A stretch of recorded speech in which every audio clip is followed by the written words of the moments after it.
Papaya చెట్లు చాలా పెద్దగా అయ్యాయండి.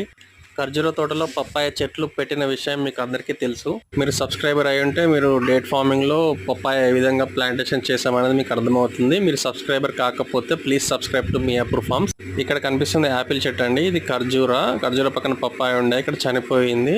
అటు సైడ్ కూడా పప్పాయ ఉంది, చనిపోయింది. దాని పక్కన యాపిల్ అండి కనిపిస్తున్నది.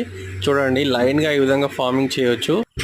ఈ పప్పాయ ఫ్లవరింగ్ స్టార్ట్ అయిందండి. చిన్న పిందెలు కూడా వస్తున్నాయి చూడండి. మీకు ప్రతి చెట్టు కూడా లైన్గా ఈ విధంగా పెట్టుకోవడం వల్ల చాలా ఈజీగా ఉంటుంది.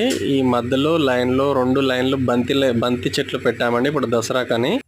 ఇక్కడ లెఫ్ట్ సైడ్లో కనిపిస్తుంది కొబ్బరి లైన్ అండి. దాని పక్కన బార్డర్లో అరటి చెట్లు కనిపిస్తున్నాయండి.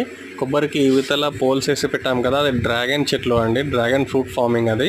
మధ్యలో ట్రాక్టర్ వెళ్ళడానికి ఉన్న ప్లేస్లో బంతి అండ్ ఇక్కడ ఖర్జూర పక్కన పప్పాయ పక్కన యాపిల్ చెట్టు అండి. ఇక్కడ లైన్గా చూపిస్తున్నాను చూడండి. ఖర్జూర, పప్పాయ అండ్ యాపిల్, మళ్ళీ తర్వాత పప్పాయ, మళ్ళీ ఖర్జూర, మళ్ళీ పప్పాయ, మళ్ళీ యాపిల్, మళ్ళీ పప్పాయ, ఖర్జూర, అట్లా లైన్గా ఉన్నాయండి.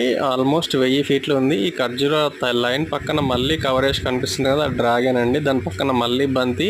సేమ్ సీక్వెన్స్ అక్కడ వరకు ఉందండి. మీకు కనుచూపు మేర కనిపించేంత వరకు కూడా పిల్లర్ కనిపిస్తుంది కదా, అక్కడ వరకు కూడా లైన్గా డ్రాగన్, ఖర్జూర, పప్పాయ ఈ విధంగా సాగు చేస్తున్నామండి.